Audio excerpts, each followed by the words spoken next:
สมเด็จพระกนิษฐาธิราชเจ้ากรมสมเด็จพระเทพรัตนราชสุดาสยามบรมราชกุมารีทรงพระกรุณาโปรดพระราชทานผ้าไตรและน้ำสงฆ์องค์อนุสาวรีย์พระครูบาศรีวิชัยองค์สถาปนาวัดศรีโสดาครบ88ปีในงานประเพณีปีใหม่เมืองประจำปีพุทธศักราช2566ณลานอนุสาวรีย์พระครูบาศรีวิชัยห้วยแก้วตรงกับวันที่17 เมษายนพุทธศักราช2566ขอเชิญท่านสาธุชนร่วมพิธีเวลา 17 นาฬิการ่วมงานนี้โดยพร้อมเพรียงกัน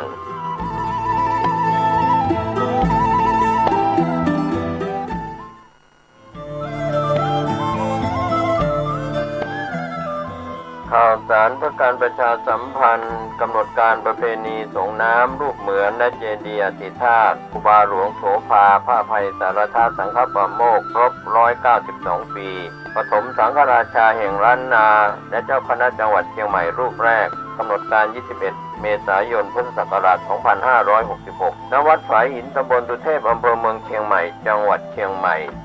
13:09 นาทีพระสงฆ์และคณะสัตยาพร้อมกันประธานฝ่ายคารวะจุดธูปเทียนบูชาพระรัตนตรัยมัคคณายกกล่าวนำบูชาพระรัตนตรัยสมาทานเบญจศีลอาราธนาธรรมประธานสงฆ์ให้ศีลและแสดงพระธรรมเทศนาถวายเครื่องไทยธรรมบูชากันเทศพระสงฆ์ทรงสมณศักดิ์15 รูปเจริญพระพุทธมนต์และสวดมาติกามัคคณายกกล่าวคำถวายน้ำสงฆ์อธิธาตุและเครื่องไทยทานถวายเครื่องไทยทานแด่พระสงฆ์อนุโมทนาสงน้ำรูปปั้นครูบาหลวงโสภาแทนเจดีย์อธิธาตุเป็นเสร็จพิธีก็เป็นกำหนดการ 21 เมษายนพุทธศักราช 2566 พิธีสงน้ำรูปเหมือนและเจดีย์อธิธาตุครูบาหลวงโสภาผ้าไพศาลธาตุสังฆปาโมกข์ครบรอบ192 ปีเป็นงานประเพณีของวัดฝายหินส่งน้ำรูปเหมือนและเจดีย์อธิธาตุครูบาหลวงโสภาเชิญท่านร่วมงานนี้โดยพร้อมเพรียงกัน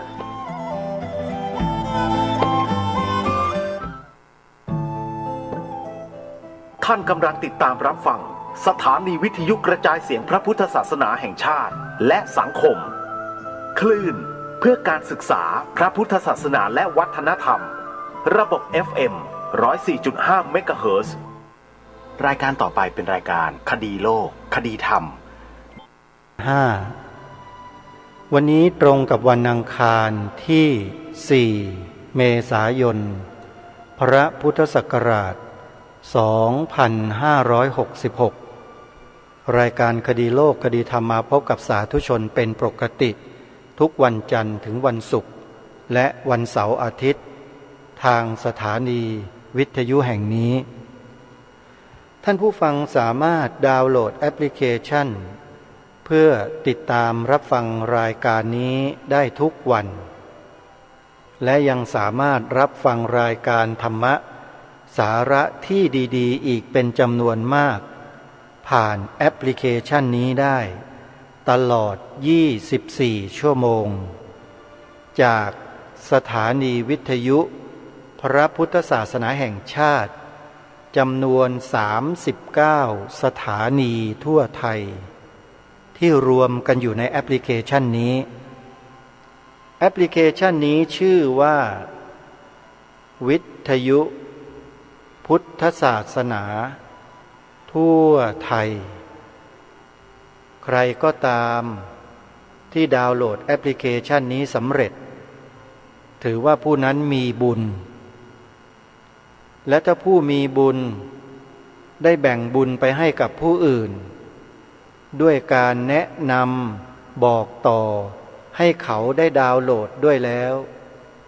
บุคคลนั้นก็จะได้บุญเพิ่มพูนยิ่งขึ้นนี่คือบุญกุศลที่เกิดขึ้นอย่างง่ายดายในยุคดิจิตอลทำบุญดิจิตอลกันนะโยมนะกรรมส่งผลได้เร็วมากเรียกว่าเป็นกรรมดี www.wen.gam ถ้าทำกรรมไม่ดีกรรมมันก็จะส่งผลให้เร็วถ้าทำกรรมดีกรรมดีก็ส่งผลให้เร็วเหมือนกัน แล้วก็คุ้มครองเราไปทุกภพทุกชาติด้วย ขออนุโมทนาสาธุในวันนี้รายการคดีโลกคดีธรรมก็ยังคงนำเทปบันทึกเสียงการแสดงธรรมที่วัดพระธาตุพนมวรมหาวิหารในงานฉลองพุทธชยันตี 2,600 ปีแห่งการตรัสรู้ปีพระพุทธศักราช 2555 เมื่อ10 ปีที่แล้วมาเปิดให้พวกเราได้ฟังกันต่อเนื่องในวันนี้เดี๋ยวเราจะมาฟังกันต่อในเทปที่5ตอนที่2เป็นการแสดงธรรมของพระเดชพระคุณท่านเจ้าคุณพระธรรมโมลี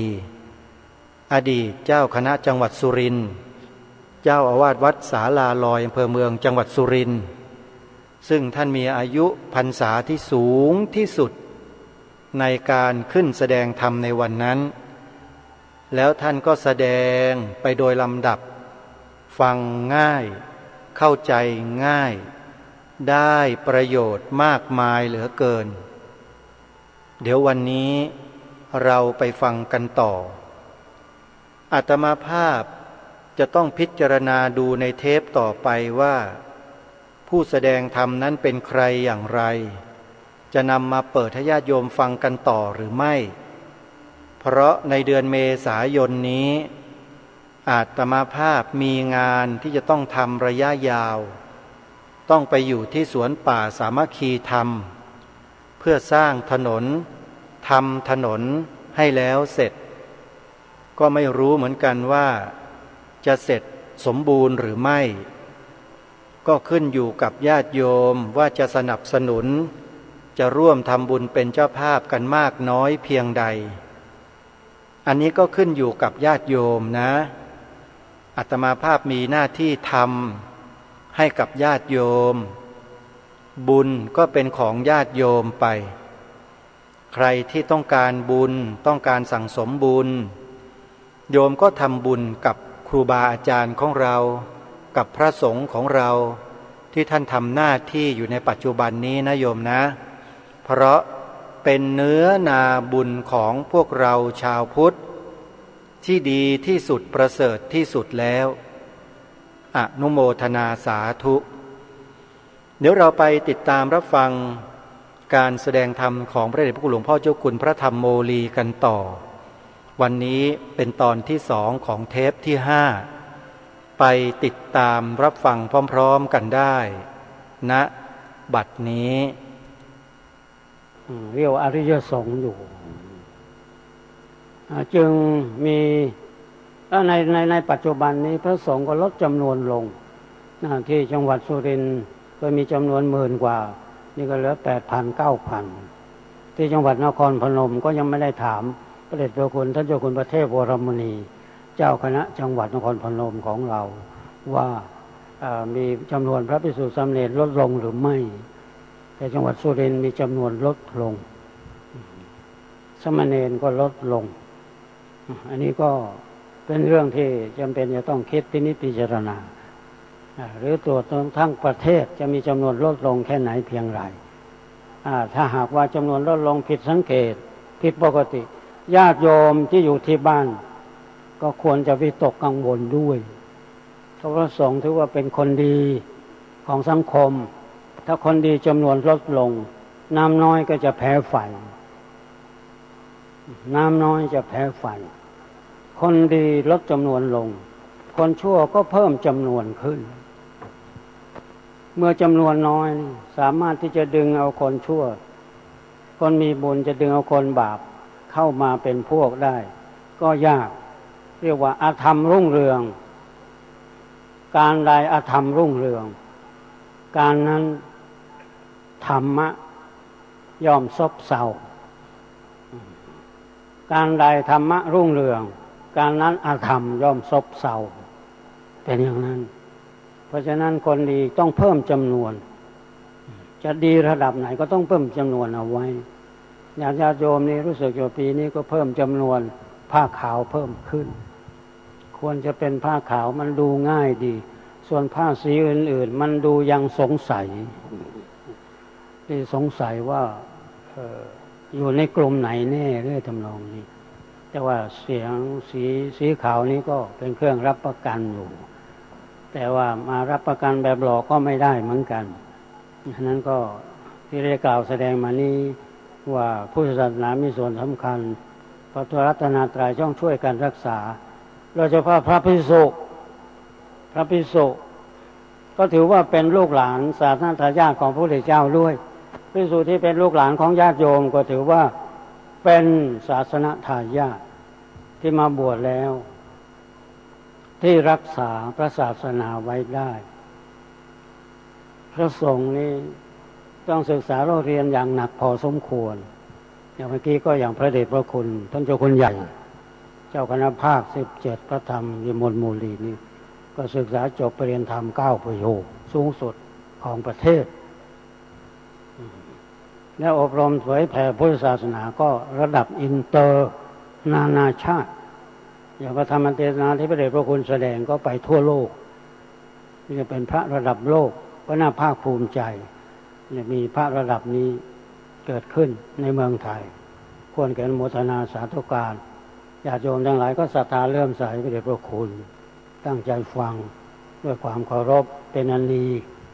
ก็ถือว่าการฟังธรรมะนี่มีอานิสงส์จะฟังในอิริยาบถใดก็ได้บุญทั้งนั้นเราได้ฟังเรื่องอานิสงส์ว่ามีกบตัวหนึ่งแสดงไว้ในชาดกกบตัวหนึ่งได้ยินพระเนรสวดคงจะท่องบทสวดมนต์กุศลธรรมากุศลธรรมารอบกำแพงวัดได้ยินเสียงว่าไพเราะก็หลับตาหมอบกระแจหมอบแบบกบฟังต่อมาก็มีเด็กเลี้ยงควายไปเห็นกบหลับตาอยู่ก็เลยเอาไม้ไปทุบขณะที่กบตายด้วยจิตใจเลื่อมใสทั้งฟังไม่ออกความหมายว่าอย่างไรเสียงที่พระสวดนั้นก็ได้จิตใจแจ่มใสไปเกิดเป็นเทวดาเป็นเทพบุตรมีชื่อปรากฏในทางพุทธศาสนาว่าเทพบุตรกบหรือเทวดากบเป็นเทวดาตระกูลหนึ่งสืบต่อมาจากกบเรียกว่ามันดุกะเทพบุตรฉะนั้นญาติโยมฟังจะนั่งฟังนอนฟังหรือจะหลับตาฟังก็ได้อานิสงส์เหมือนกันยกเว้นแต่นอนหลับอิริยาบถใดก็ฟังได้อิริยาบถใดก็ฟังได้แต่ฟังด้วยจิตใจเลื่อมใสแต่หลับตาฟังก็ได้แต่ว่าอย่านอนหลับเพราะจะฟังไม่ได้ยินอย่างนี้เป็นต้นเพราะนั้นเราจึงยกย่องแล้วก็บูชาพระรัตนตรัยว่าปูชนียานังบูชาจะปูชนียังบูชาสิ่งที่ควรบูชาเป็นอุดมมงคล พระพุทธเจ้าก็เป็นปูชนียะพระธรรมก็เป็นปูชนียะพระสงฆ์อริยสงฆ์ก็เป็นปูชนียะเราก็สวดยกย่องบูชาอิติปิโสภควาสวากขาโตสุปฏิปันโนครบเราก็กล่าวบูชาน้อมรำลึกสดุดียกย่องพระพุทธเจ้าว่าอรหัง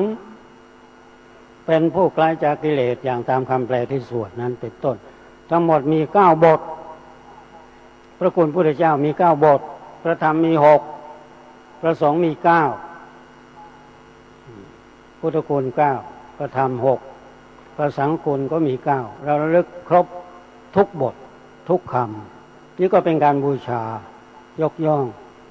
เมื่อชาวพุทธไม่ยกย่องพระศาสดาของพระศาสนาของตนก็จะรอให้ชาวต่างศาสนาต่างลัทธิที่ไม่เข้าใจเรื่องพระพุทธศาสนาได้อย่างไรฉะนั้นชาวพุทธถึงโอกาสจะเป็นเช้าเป็นเย็นเป็นสายเป็นบ่ายโอกาสใดโอกาสหนึ่งว่าได้เวลาแล้วเราจะได้สวดสดุดีพระพุทธเจ้าก็ต้องสวดให้เต็มปากเต็มคำสดุดีพระธรรมก็เป็นปากเป็นคำอย่างวันนี้ ชัดถ้อยชัดคำสังฆคุณก็ชัดถ้อยชัดคำสวดโดยไม่กระดากไม่เคอะเขินเก้อเขินอย่างนี้นะโมชัดถ้อยชัดคำไม่อับอายใครว่าเราเป็นอิสระของเราที่จะนับถือพระพุทธศาสนาพระพุทธเจ้าพระธรรมพระสงฆ์โดยเฉพาะพระภิกษุเราก็ให้ความเคารพเพราะอยู่ในกลุ่มพระสงฆ์แม้จะเป็นสมมุติสงฆ์ก็อยู่ในกลุ่มของพระสงฆ์รัตนพระอริยสงฆ์ด้วยเพราะพระสงฆ์ที่เป็นพระภิกษุตามพระวินัยนี้ก็ยังสวดสังฆังนามามิไหว้พระสงฆ์ด้วยเช่นกันพระภิกษุก็ไหว้พระสงฆ์สุปฏิปันโนภควโตอุชุยายะสามีจิเอาเนโยปาเนยทั้งเนโยอัญชลีกรณิโยอันนี้ก็เราพระสงฆ์ภิกษุก็สวดยกย่องสดุดีพระพุทธพระธรรมพระสงฆ์กราบไหว้พระพุทธพระธรรมพระสงฆ์อันนี้เป็นการบูชายกย่อง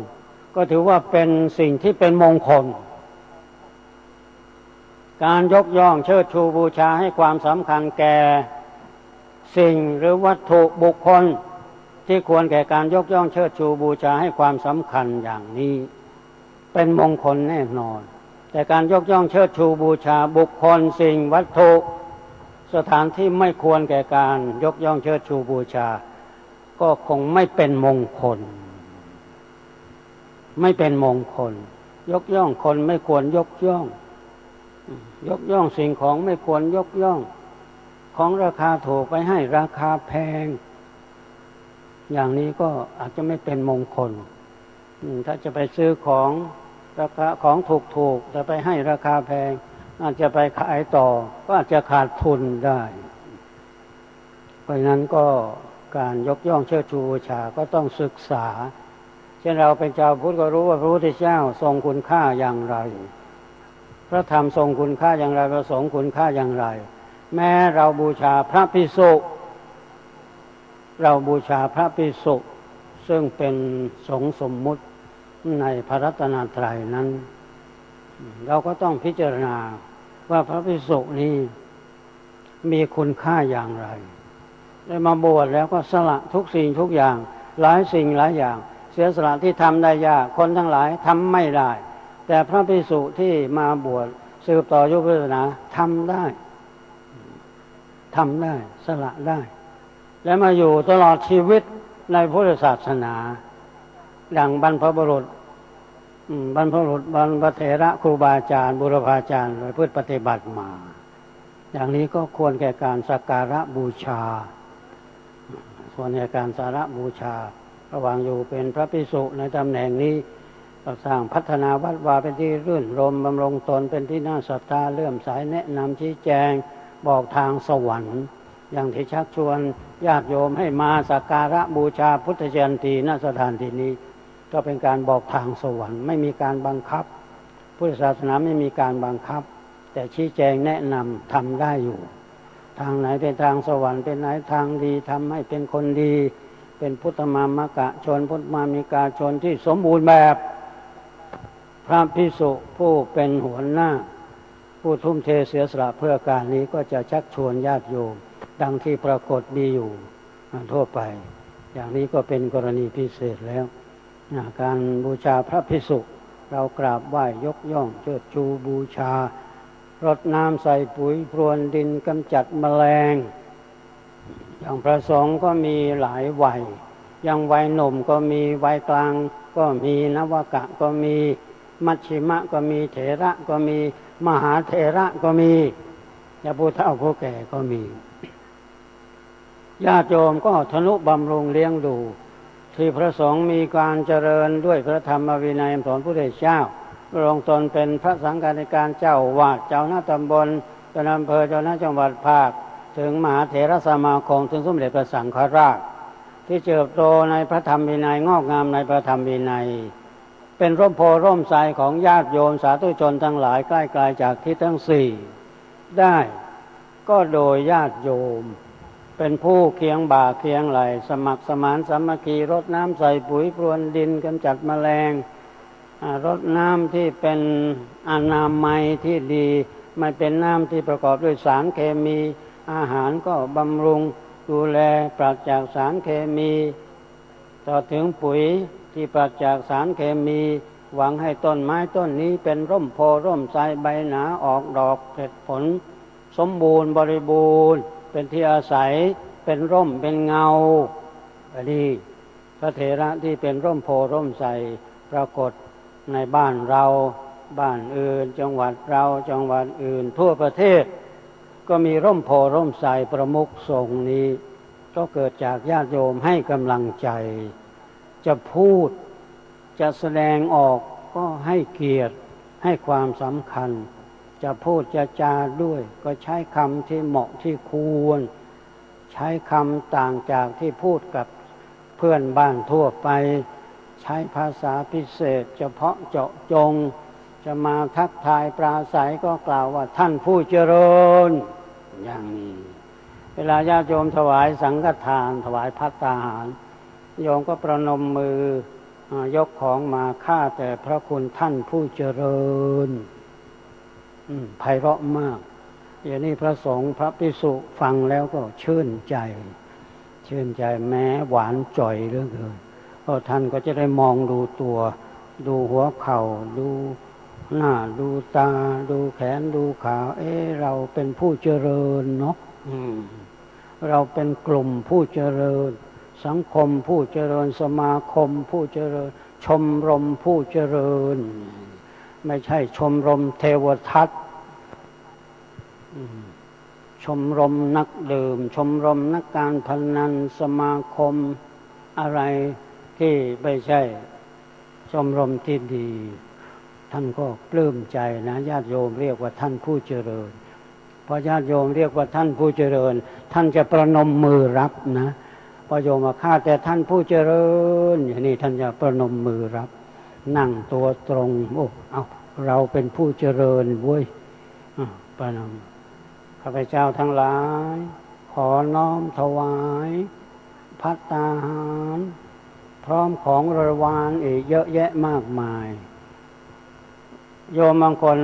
อะไรพร้อมทั้งบริวารอะไรบริวารก็คือพัดนี่ก็ข้าวบริวารก็คือกับ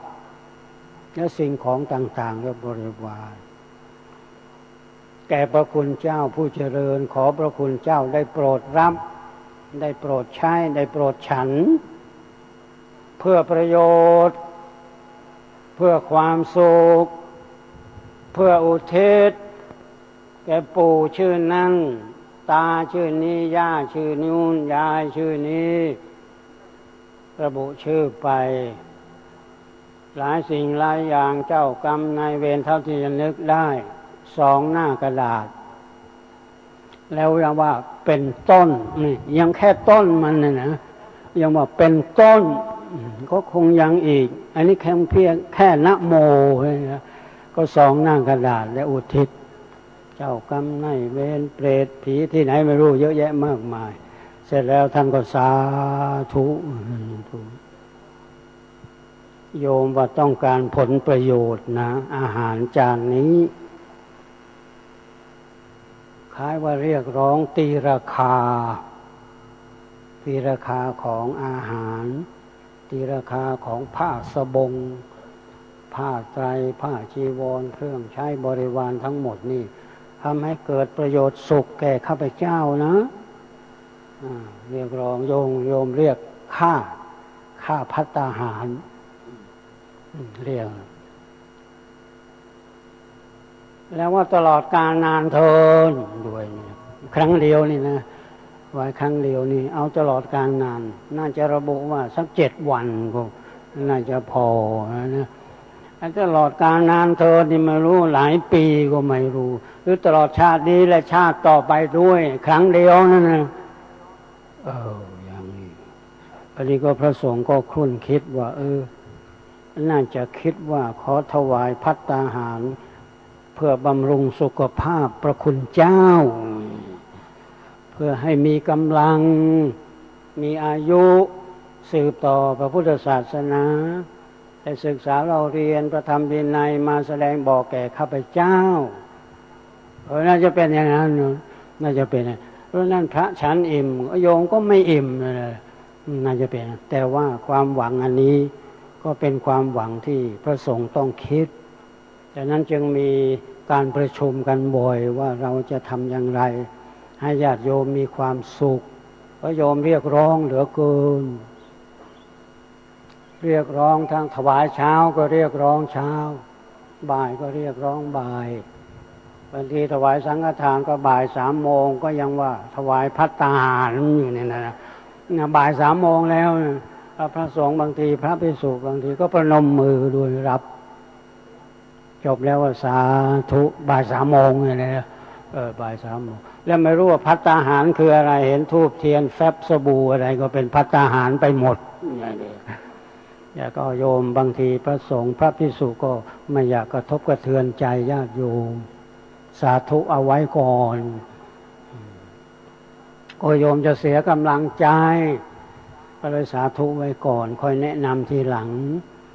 ว่าโยมอย่างนี้ไม่เรียกว่าภัตตาหารหรอกมันเป็นธูปเป็นเทียนมาม่าเด็กคนหนึ่งไปถวายหลวงตาว่าไม่ฉันภัตตาหารมาม่าฉันได้ไม่ใช่หรอว่าอย่างนั้นนี่เด็กนักเรียนก็เก่งอยู่ภัตตาหารก็พิจารณาด้วยนี่อันนี้โยมถวายอะไรก็เพื่อคุณค่าเพราะนั้นพระสงฆ์เราก็ต้องคิดมากเพราะนั้นเจ้าวาดแต่ละวัดเจ้าคณะพระสังฆาธิการทั้งหลายประชุมแล้วประชุมอบรมพระสังฆาธิการเจ้าวาดพระเนรวันนี้ต้องชดใช้ชดเชยบุญคุณงามความดีแต่ญาติโยมเคียงบ่าเคียงไหลประถากประถมแต่บวชวันแรกก็กราบไหว้แล้วจนกระทั่งเป็นร่มโพร่มไทรนี้ก็ทำบุญไม่เคยท้อไม่เคยแท้เพิ่มเข้มข้นขึ้นยิ่งพระสงฆ์พระภิกษุนี่อายุมากเท่าไหร่โยมก็ใจบุญเข้มข้นขึ้นตอนบวชใหม่ๆก็ยังไม่เท่าไหร่พออายุมาก80-90ก็ยิ่งนิมนต์ไม่หยุดยิ่งแก่ยิ่งมันนะทำนองอย่างนี้โยมจะมองโอ้ให้หลวงพ่อพักผ่อนไม่ได้เดี๋ยวท่านจะมรณภาพก่อนไม่ได้สวดมนต์ที่บ้านต้องรีบทำบุญหลวงพ่อเดี๋ยวก็80แล้วก็90แล้วเพื่อทำนองนี้แต่เนี่ยที่เป็นเหตุให้พระสงฆ์ได้ดำรงมั่นคงหวังจะตอบแทนบุญคุณของญาติโยมก็เป็นการบูชาตอบการบูชาตอบธรรมเนียมไทยเราว่าหมูไปไก่มาหมูไปไก่มาทางภาษาสุรินทร์ว่าเขมรสุรินทร์ว่ารุละเวียเตาระเปเวียโมพระพุทธเจ้าว่าปูชโกละพะเตปูชังอย่างนี้อันนี้เป็นเรื่องที่เป็นเรื่องจำเป็นและสำคัญหรือเป็นธรรมดาพ่อแม่เลี้ยงลูกเมื่อถึงโอกาสอันควรก็ลูกก็ต้องเลี้ยงพ่อแม่ต้องเลี้ยงพ่อแม่ต้องเลี้ยงดูพ่อแม่พ่อแม่เลี้ยงเรามาก็ต้องเลี้ยงดูพ่อแม่ต้องเลี้ยงตอบพระสงฆ์ได้รับประกาศคุณตั้งแต่แห่นาคก็ไหว้นาคแล้วพอมาบวชมาเรียนโยมก็เข้มข้นขึ้นเรื่อยตลอดชีวิตพระสงฆ์พระภิกษุนี่ก็เราก็จำเป็นจะต้องตอบแทนบุญคุณตอบแทนบุญว่าหมูไปไก่มาก็สังเกตดูวัดทุกวัดพระคุณท่านทุกรูปก็ยะถาสัพพีให้พรญาติโยมอยู่ไม่เคยสาปแช่งญาติโยมเลยไม่เคยสาปแช่งญาติโยมจะไม่พอใจเรื่องอะไรบ้างที่ญาติโยมมาพูดให้ขัดใจบ้างก็มีพูดไม่เพราะก็มีพูดตำหนิก็มีด้วยเรื่องไม่จริงก็มีว่ากล่าวบางทีก็ต้องอดต้องทนแต่ก็ไม่เคยสาปแช่งให้แต่อายุโยมยืนอายุมั่นขวัญยืนอายุวันโนสุขังพลังอายุวันโนสุขังพลังให้พรเหมือนกันอายุวันโนสุขังพลังเศรษฐียาจกบดีที่ไหนให้พรเหมือนกันว่า3 ล้อรถเก๋งให้พรเหมือนกันอายุวันโนอายุยืน ผิวพรรณผ่องใสอย่าให้ถูกทุบถูกตีเย็บปักถักร้อยผิวพรรณไม่ดีเนี่ยมีกำลังกายดีกำลังใจดีมีสุขภาพดีท่านให้พรอย่างนี้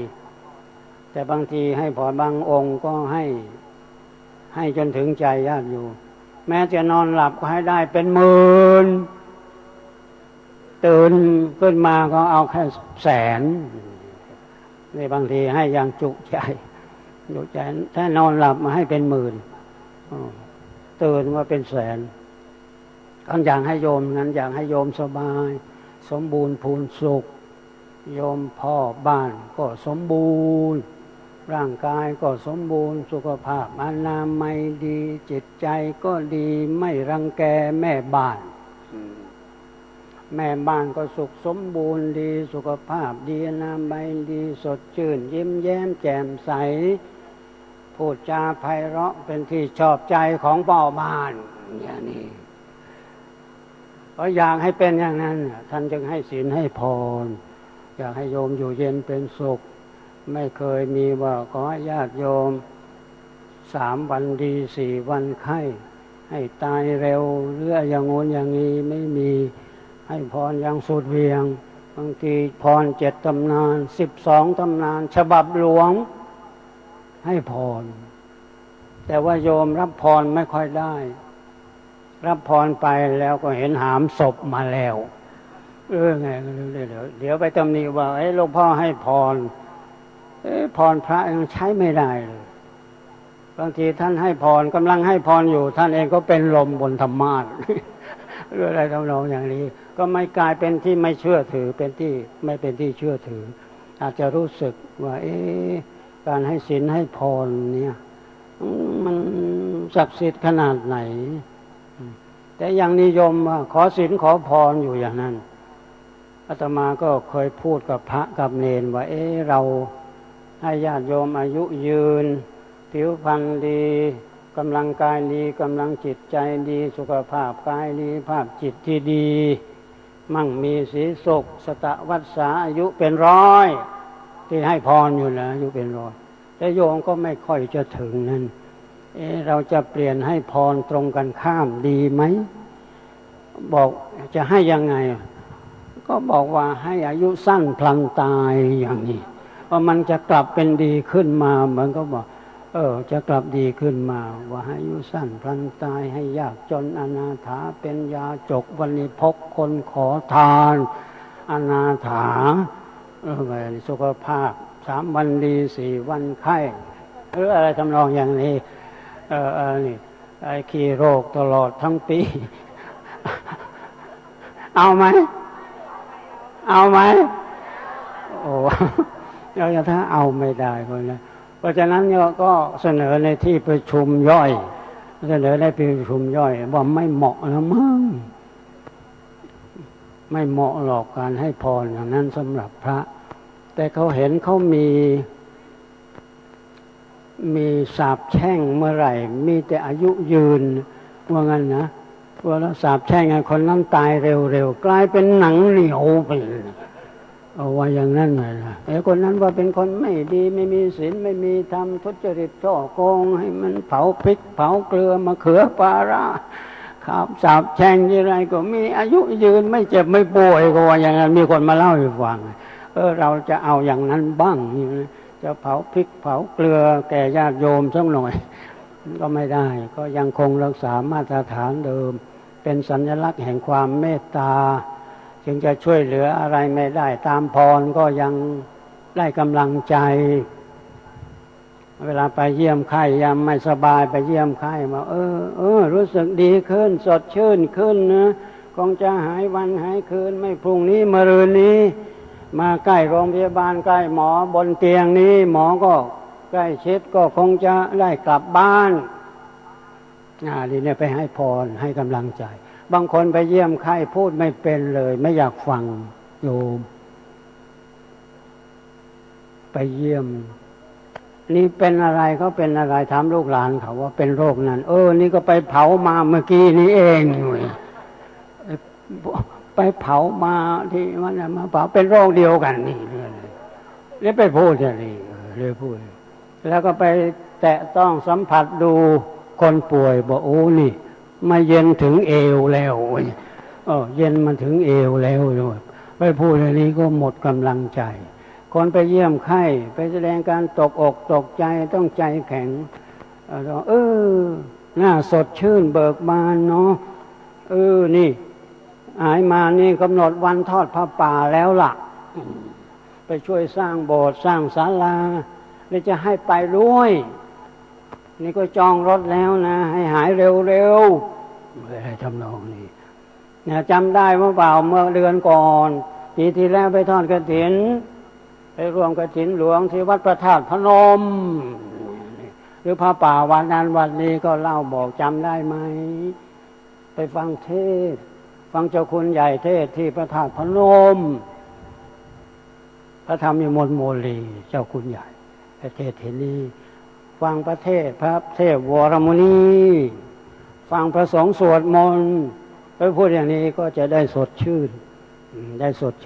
ถ้าอย่างนั้นก็ต้องมีการบันทึกไว้บันทึกให้ลูกอ่านให้ฟังว่าไปทำบุญที่นั่นที่นี่ความจริงทางนักปราชญ์บางคนบอกว่าทำบุญทำคุณแก่ใครที่ไหนไม่ต้องจดจำว่าอย่างนั้นนะแต่ว่าใครทำบุญทำคุณแก่ตนให้จดจำไว้บันทึกไว้ด้วยอย่างนี้ก็มีแต่ว่า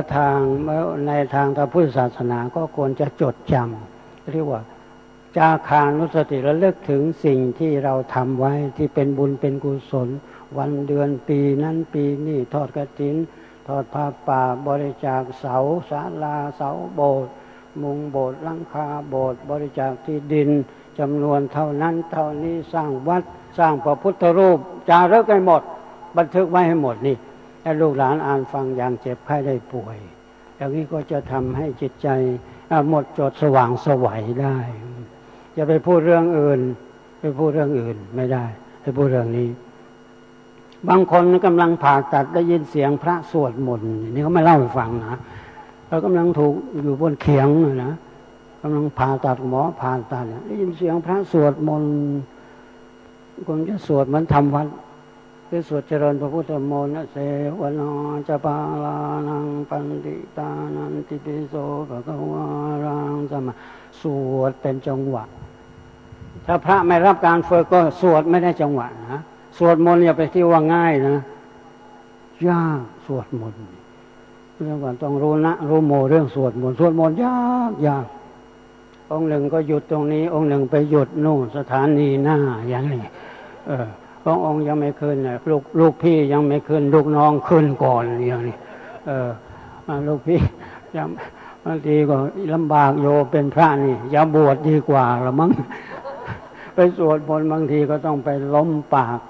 ไปย่มข้ามกลางยากบางทีหลวงพ่อเป็นประมุขเป็นสงฆ์ท่านขึ้นเสียงสูงยะถาวาริวหา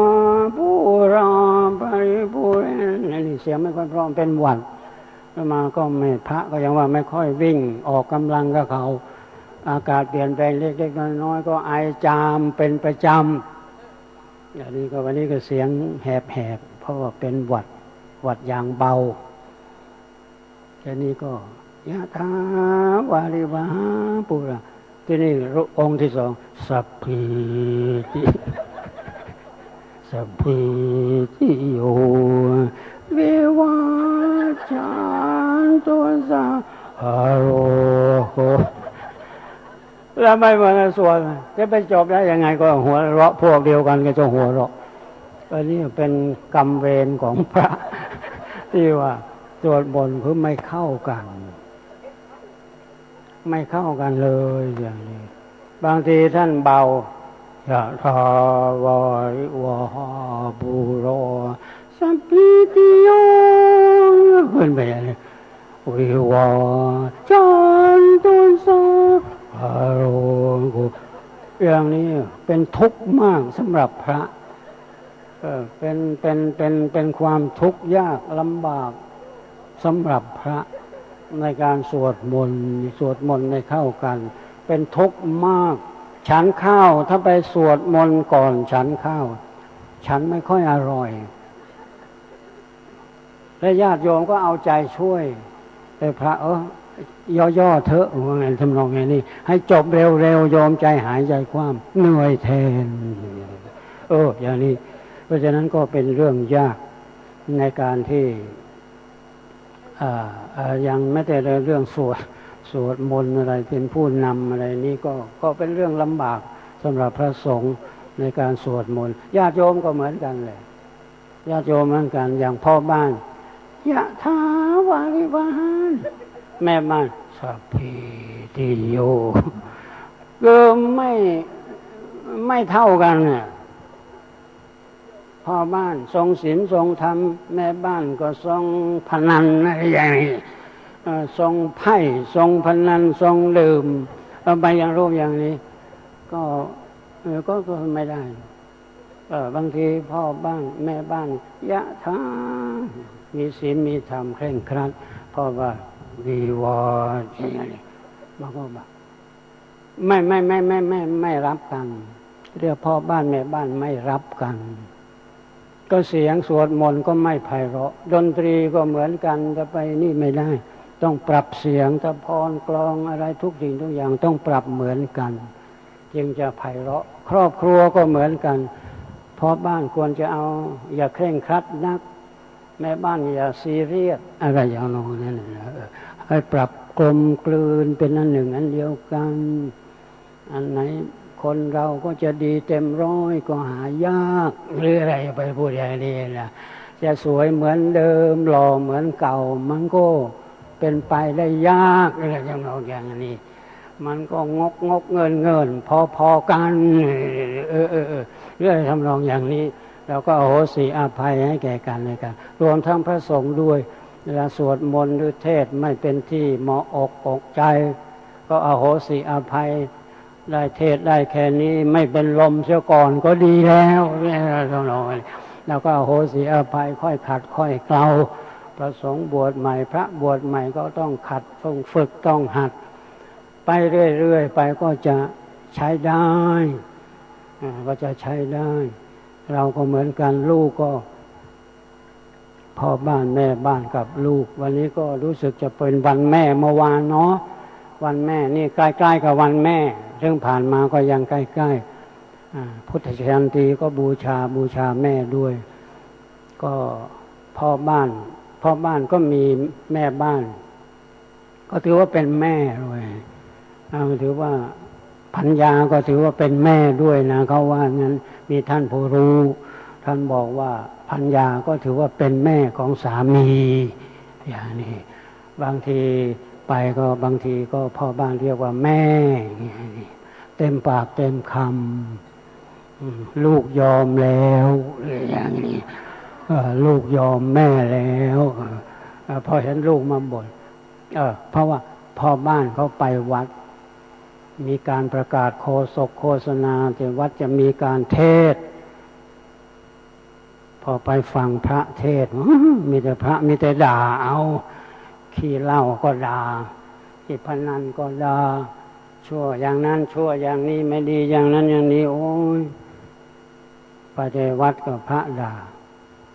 พอกลับไปบ้านก็โดนแม่บ้านเทศเดี๋ยวนี้เพราะโดนแม่เขาเทศเดี๋ยวอาทิเทศมาเป็นด่าอาทิด่ากลายเป็นเทศเดี๋ยวนี้เนี่ยมันสับสนกันอยู่ก็เนี่ยเอาเรื่องของพระเนี่ยไปใช้ในบ้านหมดแล้วบางทีลูกโลนบอกฟังพ่อเฒ่าเทศฟังแม่เฒ่าเทศอย่างนี้เลยเดี๋ยวนี้พระท่านเปลี่ยนแล้วเจ้าคุณใหญ่ก็รู้เนี่ยเจ้าคุณพระเทพเดี๋ยวนี้อาตมาภาพจะแสดงพระธรรมเทศนาใช้ใหม่แล้วต่อไปนี้อาตมาจะเทศโยมจะลุกหนีหรือว่าเหมือนกับที่บ้านจะไม่เอาด้วยแล้วถ้าว่าจะเทศเดี๋ยวนี้ก็เปลี่ยนใหม่เพื่อปรับกลยุทธ์ในการบอกธรรมต้องว่าแสดงพระธรรมเทศนาต้องเสียงอย่างนี้สนาประดับสติปัญญา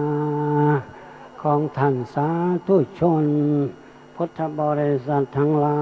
ยต้องว่าเสียงของพระจะเป็นเสียงเหมือนญาติโยมก็ไม่พออยู่พอกินหรอกต้องเสียงเหมือนกัน อายุวันโนสุขังภาลังไปสวดเหมือนกับญาติโยมสวดก็ไม่ได้ต้องสัพพิติโยวิวันพร้อมวิวัชชันตุสัมมาโลโกวินเพราะเลยเพราะนะเพราะพระสวดพร้อมกันเนี่ยเพราะถ้าโยมสวดฟังสวดมนต์เนี่ยเพราะแต่ญาติโยมบางทีก็เห็นว่าไม่รู้เรื่องก็เพราะอะไรวันนี้มีหนังด้วยนะเย็นนี่หนังจะมาหมอลำเขาจะมา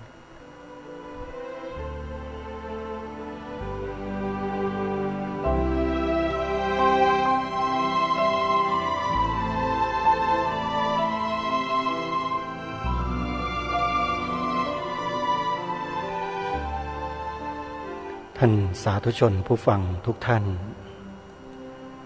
ก่อนจะจบเนื้อหาของรายการวันนี้ก็ขอมาสรุปช่วงท้ายสักนิดหนึ่งให้กับญาติโยมสาธุชนได้รับทราบว่าเสียงที่ท่านกำลังฟังอยู่ในขณะนี้ที่ผ่านมา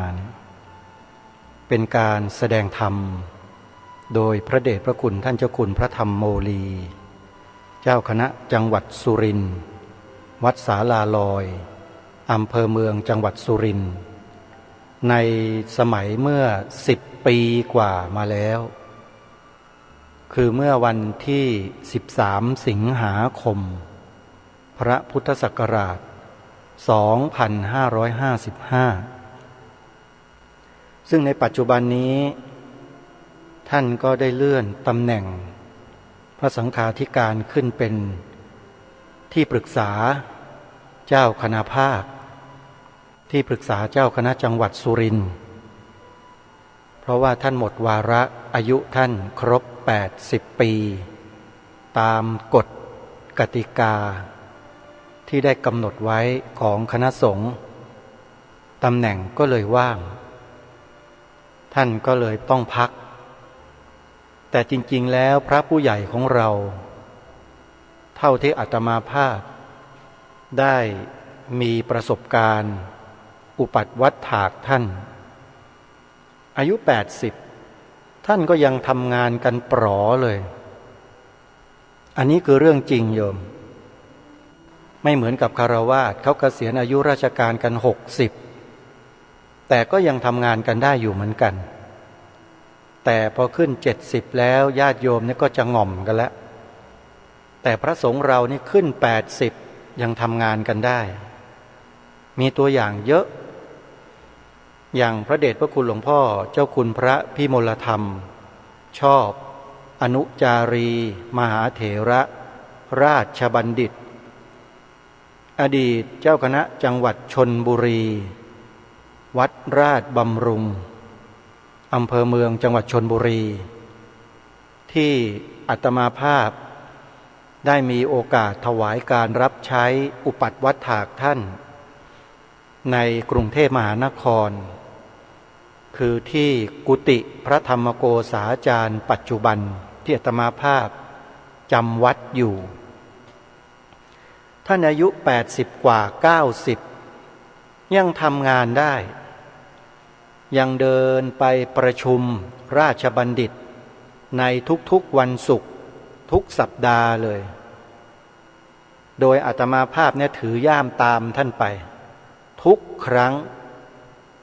ในช่วงบั้นปลายชีวิตของท่านหลายปีที่ได้มีโอกาสอุปัฏวัฏฐากรูแดรับใช้ถวายการรับใช้ท่านถือว่าเป็นลูกศิษย์รุ่นหลานรุ่นสุดท้ายที่ยังคงเหลืออยู่ในพระศาสนายังทำงานอยู่ในปัจจุบันนี้และเป็นศิษย์ก้นกุฏิแท้ๆนะโยมอาตมาภาพเนี่ยเป็นลูกศิษย์ก้นกุฏิของท่านแท้ๆอาตมาอาศัยอยู่ใต้กุฏิท่านอยู่ข้างบนนี่แหละเขาเรียกว่าของแท้ลูกศิษย์ก้นกุฏิ พระเดชพระคุณหลวงพ่อเจ้าคุณพระพิมลธรรมชอบอนุจารีมหาเถระราชบัณฑิต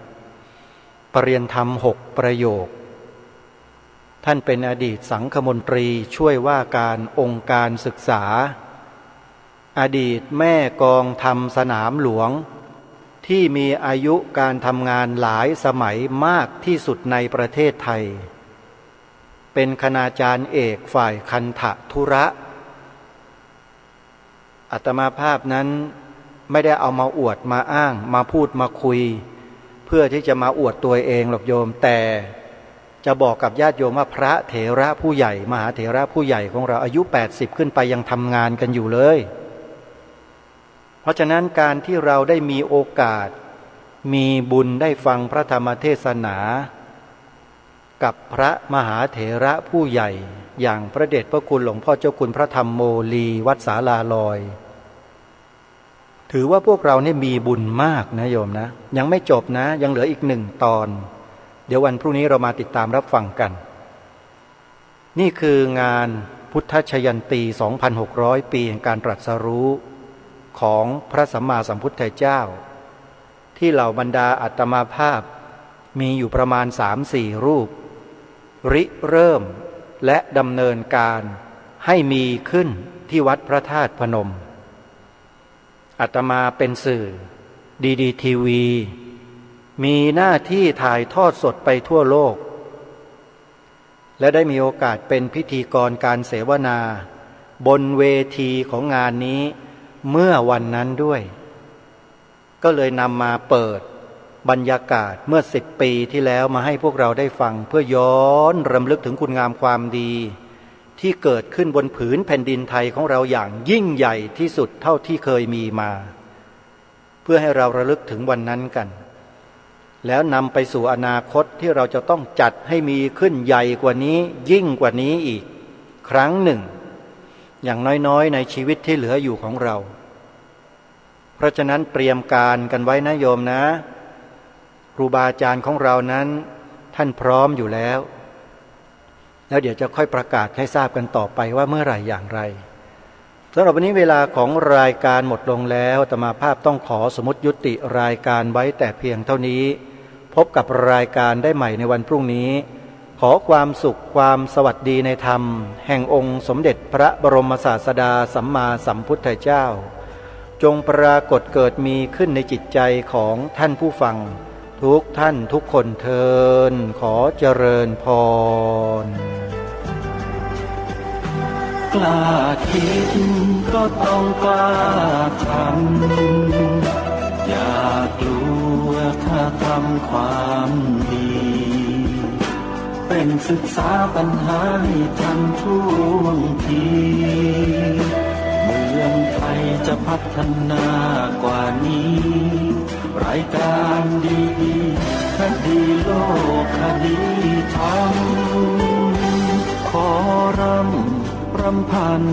บรรยายความคิดเครื่องหมายแห่งสีทั้ง3งามถนัดขาวคือบ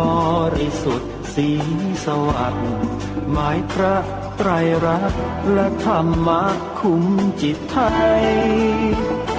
แดงคือโลหิตเราใสซึ่งยอมสละได้เพื่อรักษาชาติศาสนาน้ำเงินคือสีโสภาอันจอมประชาพระโปรดเป็นของส่วนองค์จากริ้วเข้าเป็นไตรรงค์ยิ่งเป็นสีธงที่รักแห่งเราชาวไทยทหารอวตารนำไปยงยุทธวิชัยวิชิตก็ชูเกียรติสยามประเทศไทยที่เจริญมั่นคงมาได้จนถึงทุกวันนี้มิได้เกิดขึ้นจากความหวาดกลัวอย่างคลาดเขลาแต่บรรพบุรุษไทยของเราทุกยุคทุกสมัยล้วนแต่มีความกล้าหาญและชาญฉลาดปกป้องเอกราชสร้างชาติให้เกิดความมั่นคง โดยมีธงแห่งพระไตรรัตน์เป็นเครื่องนำชัยจึงเป็นที่มาที่ไปของรายการคดีโลกคดีธรรมกล้าคิดก็ต้องกล้าทำอย่ากลัวถ้าทำความดีเป็นศึกษาปัญหาให้ทันท่วงทีเมืองไทยจะพัฒนากว่านี้รายการดีคดีโลกคดีธรรมรายการดีคดีโลกคดีธรรม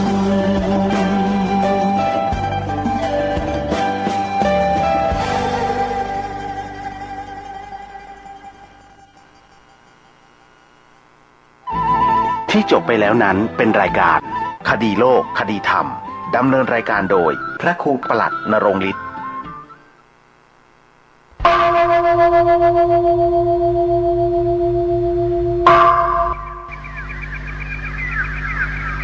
พรุ่งนี้เป็นวันพระขอเชิญลดละอบายมุขทำจิตใจให้สงบสะอาดปราศจากสิ่งเศร้าหมองทั้งปวงเข้าวัดฟังธรรมแล้วไหว้พระสวดมนต์ตามสมควร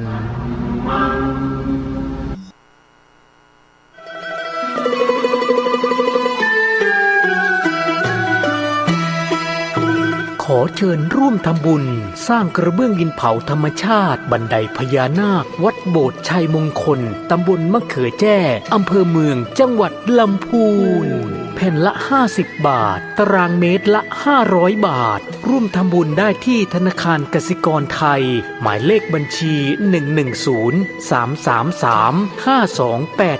110-333-5287ชื่อบัญชีวัดโบสถ์ติดต่อสอบถาม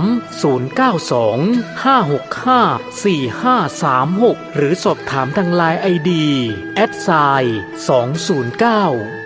@209LIMJR การก่อสร้างบันไดนาคราชสู่พระนิพพานณปริยนันทธรรมสถานในครั้งนี้จึงนับว่าเป็นรากฐานแห่งความสมบูรณ์แห่งบุญอานิสงส์ในกองบุญครั้งนี้ส่งผลให้ผู้ร่วมสร้างมีชีวิตและทรัพย์สินที่มั่นคงแข็งแรงมีฤทธิ์เดชตบะมีทรัพย์ในดินสินในน้ำได้รับการคุ้มครองจากพยันตรายทั้งปวงเหมือนดั่งองค์นาคราชปกป้องพระพุทธศาสนาปลอดภัยจากอันตรายทั้งปวงทั้งโลกนี้และโลกหน้าทั้งยังเป็นการค้ำชูพระพุทธศาสนาให้มั่นคง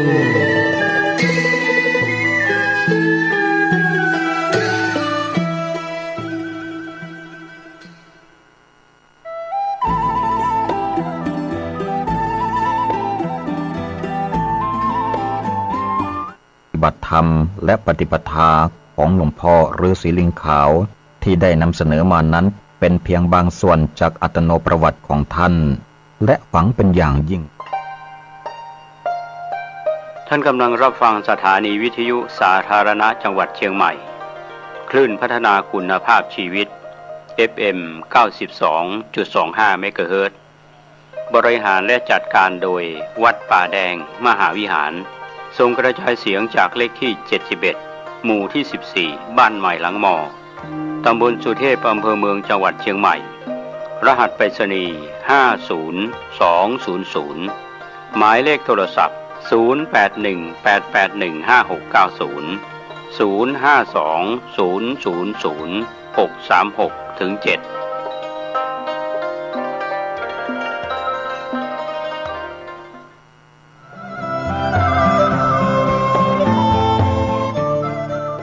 สมเด็จพระกนิษฐาธิราชเจ้ากรมสมเด็จพระเทพรัตนราชสุดาสยามบรมราชกุมารีทรงพระกรุณาโปรดพระราชทานผ้าไตรและน้ำสงฆ์องค์อนุสาวรีย์พระครูบาศรีวิชัยองค์สถาปนาวัดศรีโสดาครบ88ปีในงานประเพณีปีใหม่เมืองประจำปีพุทธศักราช2566ณลานอนุสาวรีย์พระครูบาศรีวิชัยห้วยแก้วตรงกับวันที่17เมษายนพุทธศักราช2566